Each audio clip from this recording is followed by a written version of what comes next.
Making moves.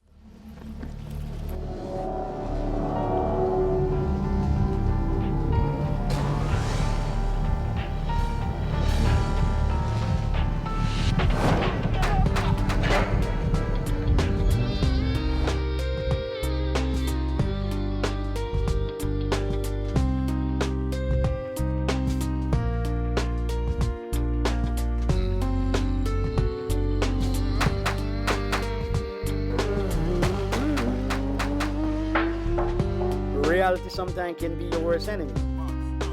Reality sometimes can be your worst enemy.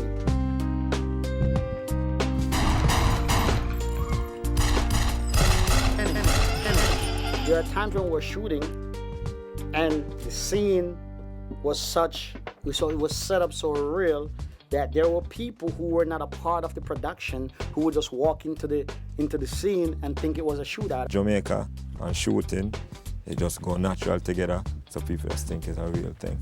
Yeah. If they see the cameras, they think it's TV. I remember we were shooting in Halfway Tree, and we have this scene set up where it's a shootout between the guys on the motorcycle, Black on Mad Max, and Detective Lang, and all of them.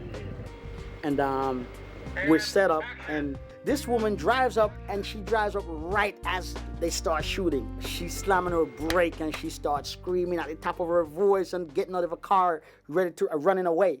Someone have to grab her and be like, "No, ma'am, it's a movie." We had a few of those. I remember a scene we're shooting when Biggs first went back to Jamaica, and Mad Max and Wayne went to visit Mr. Chin at the car dealership. That was a very scary day for us. And to this day, when I speak about it, I feel like the hair on the back of my neck stand up. Because Cess never told me about this until after. The guy who owns the dealership, we agreed with him that we would not stop his business from going. So he could use one side of his lobby area to conduct his business while we were shooting on the other side of the glass. To my understanding, there were two undercover cops in the place renting a car at the time. Saw the action going down, didn't realize that it was a movie. And, you know, unholstered their weapons. To my understanding, one of the cops had me lined up, the one without the gun. You know, he told Cess after that he was going to shoot the one without the gun first, which was me, standing at the back. And then, I guess through the grace of God, you know what I mean, I guess the girl who was dealing with it at the time realized that, you know, he don't know exactly what's going on and jump up and tell him that it's a movie. And maybe if she hadn't did that, I wouldn't be here right now talking to you. Everyone who don't need to be here outside, seriously, it's not a joke. One of the cops started crying because he's like, "God damn, I almost killed Bob Marley's son," you know? And that was a crazy day for us. And roll camera. 42, take one. Speed. And action. Cut. On action, the first car should be leaving when you say action. Or if you want, I can send this in later so they Send can in finish later up the so they deal. could see the transaction. Okay. Back up, big. Back up. Cess, as a director, he kind of surprised me when he came across very professional. He let everybody feel important, and he let everyone feel as if, listen, this part is for you, and therefore you need to bring it out. Not being disrespectful, but Cess have the gift of gap.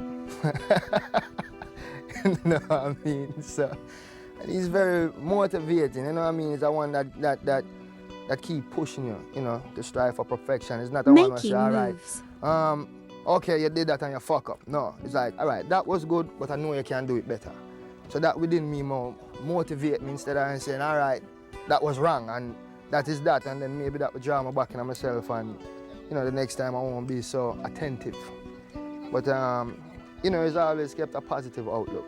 This was my first movie that I was acting in, so Cess really played a big part in that, in showing me what I was supposed to do, how he wanted me to do everything. It's not my father when he directs, man. That's Cess Silvera. When the time come to work, let's work, you know? When it's a cut, all right, back to life again and back to relaxing and whatever it is. We're shooting, I think, in Opalaka, and a cop is driving by. And in that scene, we need a cop. How about Cess flags down the cop and bring him in the movie? best thing about directing is working with a hard-headed actor, man. No. Actor who don't take direction. We didn't do Shottas for the money. Definitely not, because Cess has no money. Cess has a debt to pay financially, which we're not going to string him up for it still. But we know that Cess has a vision. So to make his vision become reality, we put our heart into it.